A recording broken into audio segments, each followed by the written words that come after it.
Hello everyone, Legend begins here. And we're starting something a little bit new, this new series I like to call Game Legend. We're going to be doing creepypastas, game myths, and trivia, I guess you can call it. So, this will be great. And I normally do ROM hacks, so I decided we could transition from these two series by doing a creepypasta, the first and only creepypasta I've ever seen, about a ROM hack. It's called Mario in all caps. And this is it. First it begins with a note. And they basically say that it's a true story. And they were on the IRC, which is basically the chat board for Super Mario World, I guess. And it's late at night, and they need to get to sleep, and they're writing this instead. So here it goes. So it all happened on Tonight of All Nights. I was bored, obviously contemplating what I could do to waste time as I chatted with the people in hashtag SMWC. You know, obviously SMW Central, where everyone gets hacks. I was bored, and we had good times together. We shared some laughs. Out of boredom, I decided to patrol the hacks waited to be moderated section. It seemed that they had quite a bit, 33 if they were called correctly. The first few hacks I saw when I sorted them out by date were a couple really terrible ones, with terrible screenshots also. So naturally, these hacks were currently on the SMW Central, chat board. And they were just discussing how terrible they were. And then he saw a hack called Mario, in all caps.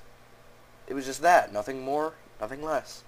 The description was odd, as if a Japanese hacker was trying to translate the original plot of Super Mario World into English, and failing horribly. I showed this to my friend, and he started laughing at the description. It reads as follows. As you play the role of Super Mario Plumber, verify that you are the beautiful Princess Sutozer Toru. Again, Bowser kidnapped the evil king. It is your job to save her. This hack includes 6 levels of very long. And so the player immediately dismissed this as someone trying to act Japanese and release a crappy hack with some edits. So curiosity got the best of him somehow. I don't know why. If you see a crappy looking hack, why would you be curious about it? But he decided to download it, not knowing what he was in for. Because the only screenshot was the title screen, nothing but the letters Mario from Super Mario World's title, as you can see right here. It's weird how there were no dates or anything, or names, because hackers usually place their name in it and the date to indicate when the project was started. So he opened it and it was greeted with 2 files. One was called 3007014, a simple text file, and an IPS file, 27 kilobytes in size, simply named Mario. For some odd reason, the player wanted to see what the author of the hack had to say. When he opened the hack in the notepad, there was nothing but an indistinguishable symbols and letters of punctuation. Like when you open a ROM in a text editor like Notepad, it seems like the author just completely copied his ROM to text form, though I could be wrong. Taking a closer look at the top of the text file, mixed in with the gibberish, I found the only thing that looked like English there. Here's a piece of what I found. Gibberish. Find me, find me. Find me, find me, find me, find me. Gibberish. I'm switching kind of between tenses, I guess, the player and I, but I didn't write this. Anyway, so the player didn't know what to make of this, and he just thought it would be a waste of time by trying to find some sense in it. He was willing to bet that no one was able to make sense of it. His interest was growing steadily, and he looked in his folder for a clean ROM, and he used an IPS patcher, which in my opinion is weird, because if you can just use the emulators and they patch them for you. Anyway, so he went to move the ROM to the IPS patcher with the hack. He patched the ROM and he didn't know what to expect. He hurried to drag it to the ZSNES folder, play what he thought would be a terrible in the form of a ROM image. He noticed that on the boot up the author had taken the time to change the header of the hack. Instead of the usual Super Mario World you normally see when booting up a ROM in ZSNES, You probably know plenty of hacks that I've done, possibly, that had that. They weren't very good, but I try to pick good hacks. Anyway, it just had the letters Mario in all caps there again. He gained a little hope because normally people who do horrible hacks to the ROM don't really know enough to change the title, you know. He wasn't wasting his time with this, and his mood brightened slightly at the thought of seeing what the author had to offer in this little hack. So when the screen loaded, it just had Mario on the title, like he mentioned earlier. Something else that grabbed his interest more than usual was the abundance of three-layer tiles on the screen. Mario's bright, colored, and happy palette seemed dull for some reason. It seemed like almost gray with a slightly red tint to it. He's fairly sure that his pants were looking more gray than blue too. The player thought this was strange and wondered why he had decided to give Mario such a dull palette. Regardless of what his intentions were, he felt that something was wrong. But he thought that it was just regular hack, and he pressed start file and created a new one, like all the other countless hacks he played. And there was a small paragraph of the plot, small enough to fit in a black box, almost the same as the defaults. And he began reading. And there was only one key factor that made it interesting. Apparently the main antagonist of this hack wasn't Bowser. It was Mario. The message said, "Welcome, this is Dinosaur Land. In this strange land we find that Princess Toadstool is missing again. Looks like Mario's at it again." This wasn't the original message from Super Mario World, the player thought to himself. He normally wouldn't think anything of this, seeing how in his 2 years of SMW Central he played countless hacks and seen many different intro messages, but this one really stuck out. At that point, he knew that there was definitely something odd about this hack. He pressed the start button on his controller to finally get to the overworld and began his journey into the unknown hack. Upon entering the overworld, everything seemed normal. Same old levels, same old music, but the level names were different. Instead of Yoshi's house, like it had always been every time he'd played Super Mario World, it was now just Yoshi's. The house part was gone. He thought that it was strange, and he started to lose hope that this hack was anything different than the original. So he decided to enter the level out of curiosity. And the whole house that was normally there is gone. No more smoke, no more fire, no more little birds, no more treehouse. All that was left was the message box. I decided to hit it. Upon opening, the message I expected to be there was replaced with something that seemed like binary, as you can see down below. Apparently, when you translate that from binary, it says notepad. At that point, the player was on the IRC telling everyone how the hack was starting to weird him out, and all he got was sarcasm. Oh, and so he thought it was just paranoia, or they all thought that. And so he just thought it was regular. Oh, he was in for a fun surprise. Upon reaching what was Yoshi's Island 1, it was now labeled Never Come Back. He thought it was going to be like a Kaizo death trap, because that's what normally people name their Kaizo traps. Kaizo means like super mega hard. I know what the real meaning of it is in Japanese, but I'm not going to say that. So when he entered that level, he was greeted by the insanely loud clown car that Bowser's flying vehicle makes right before Peach falls out. Of course, with his headphones being moderately high, the sound scared him so bad. When the player entered the level, other than the music, everything seemed the same. Except that the little Koopas weren't on the slide ledges anymore, nor was the bonsai bill. Dragon Coin was there, but for some odd reason, it wasn't able to collect it.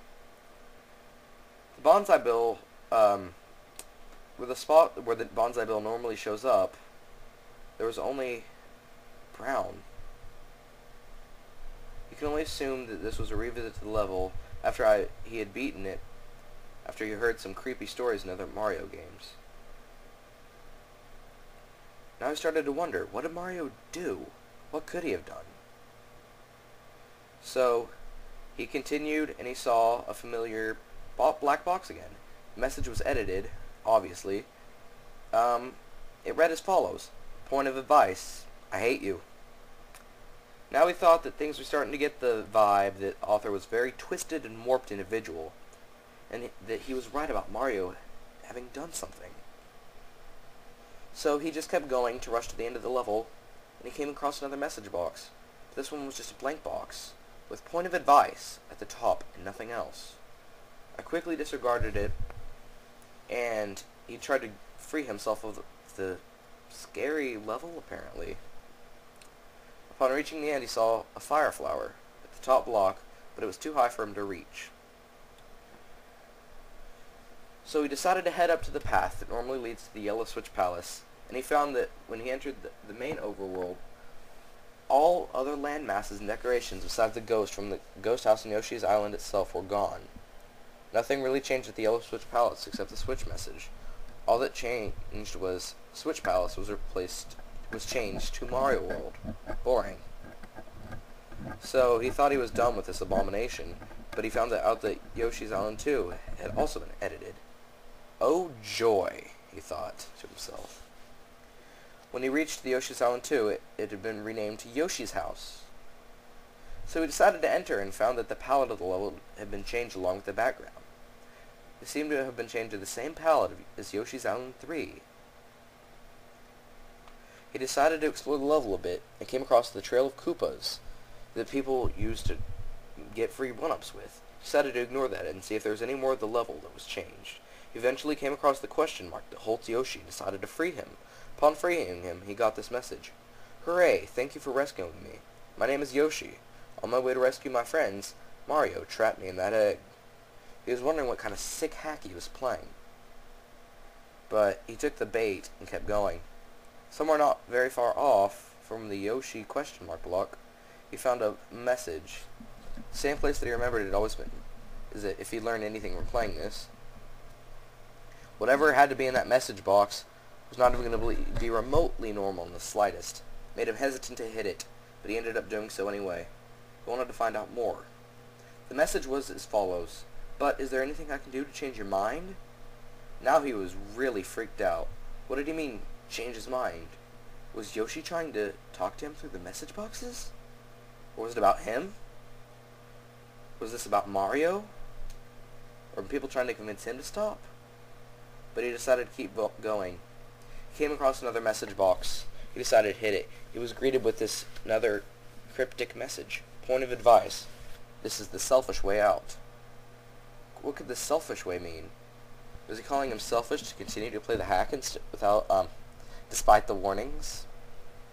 Had Mario had some kind of selfish decision that only benefited him? Was Yoshi still trying to talk to him? But he was very afraid at this point. Somehow the player was just struck with fear from this hack. He felt depressed.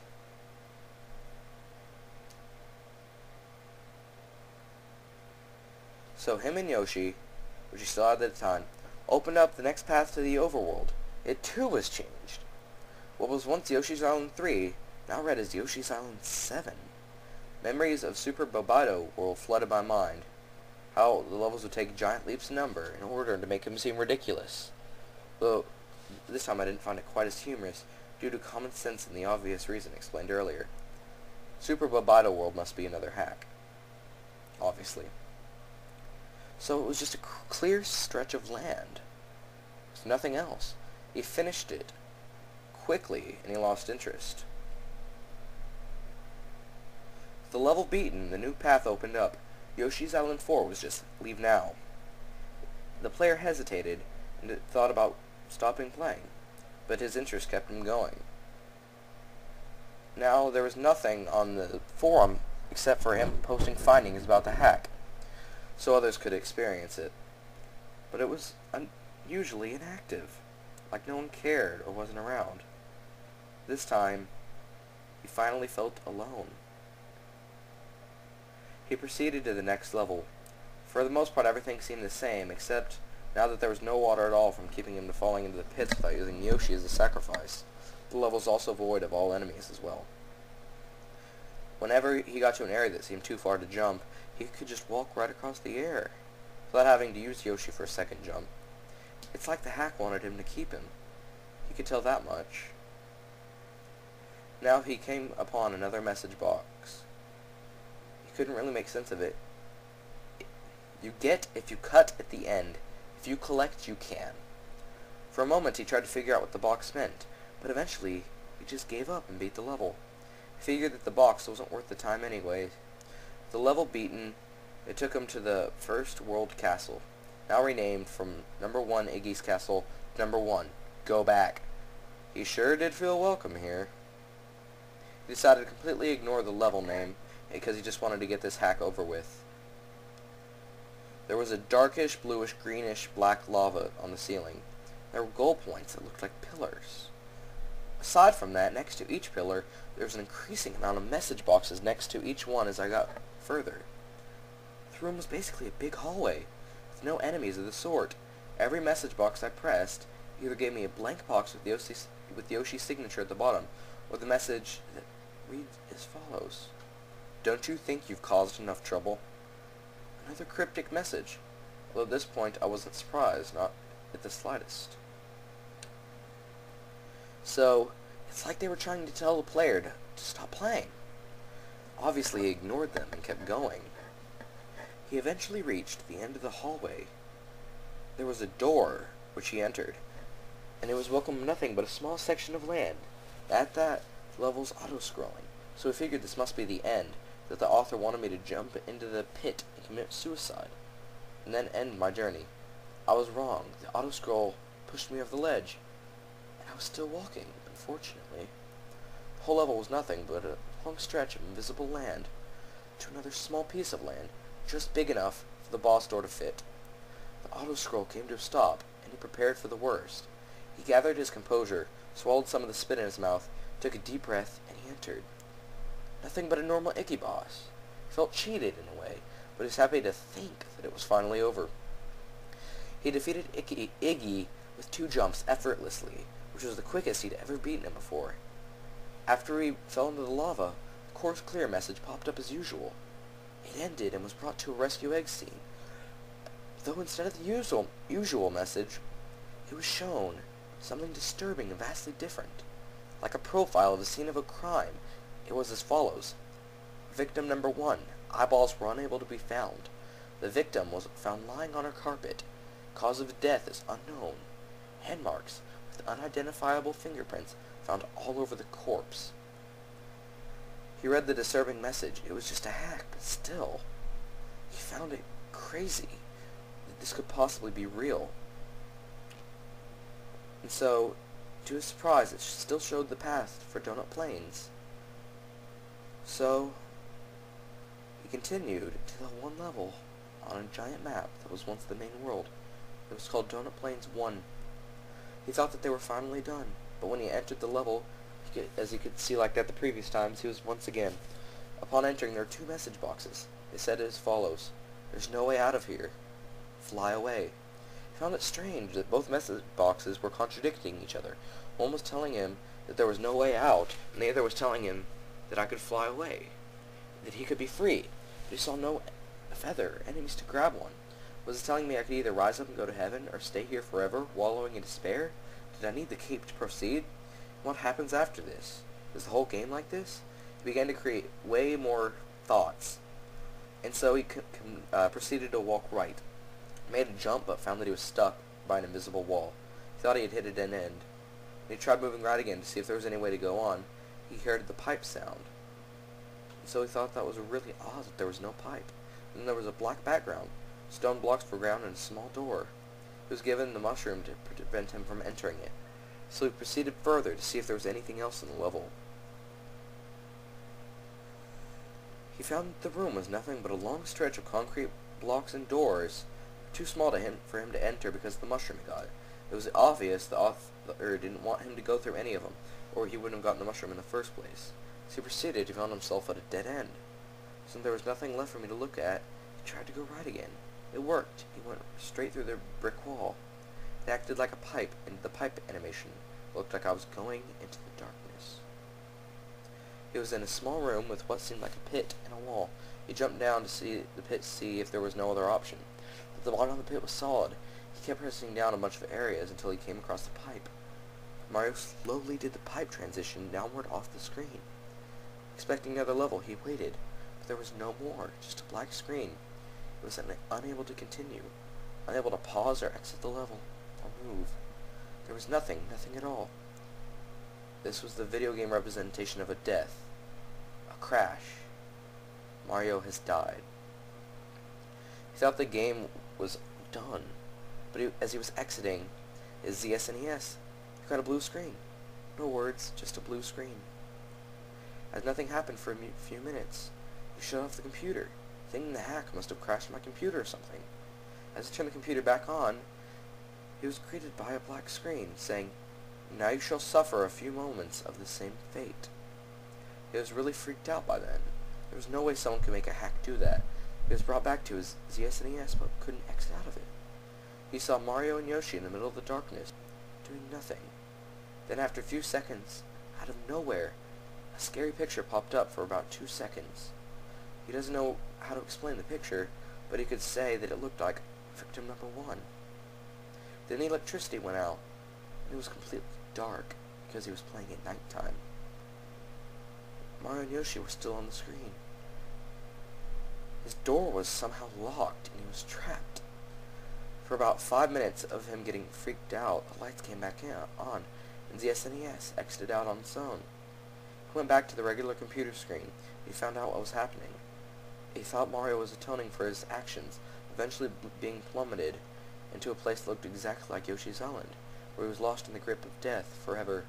He wanted him to have a feeling of how Mario feels in that dark world. The event was finally over, and he was relieved. The nightmare was over, and the activity on the IRC seemed to be back up again. He quickly shared his tales with the rest of it, and typed a documentation of it. However, one thing that was different is this JPG file, which I never saw on the screen. Of course, curious as I am, I clicked on it, and was greeted by that same image again. I exited out of it, deleted the file, never wanted to see it again. If I feel daring enough, you too can witness this hack firsthand. But only few have encountered the event which happened after the game. I don't know how this happens, but I believe that the devil possesses some versions of the game. Will you be the unfortunate ones who encounter it? Remember, guys, it's only hacked. It can't hurt you. Or can it? Wow. This is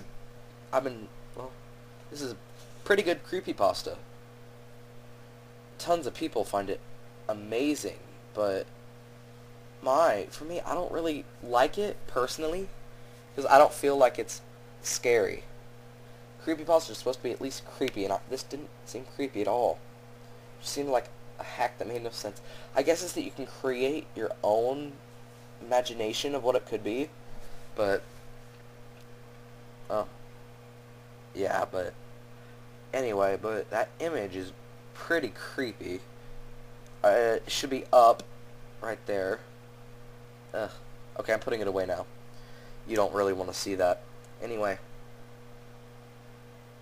it's a good creepypasta, good for me to start out with, but personally, I don't really enjoy it.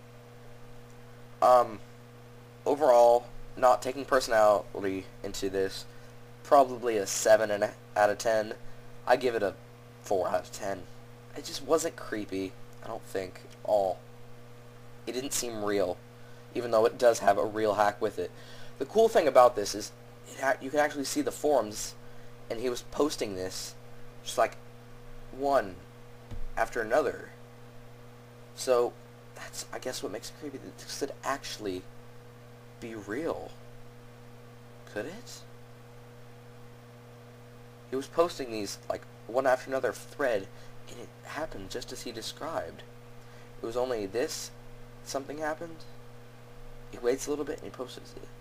So could this have actually happened? Could this be a true story like he claims? But don't worry, it's just a legend. Right? A game legend.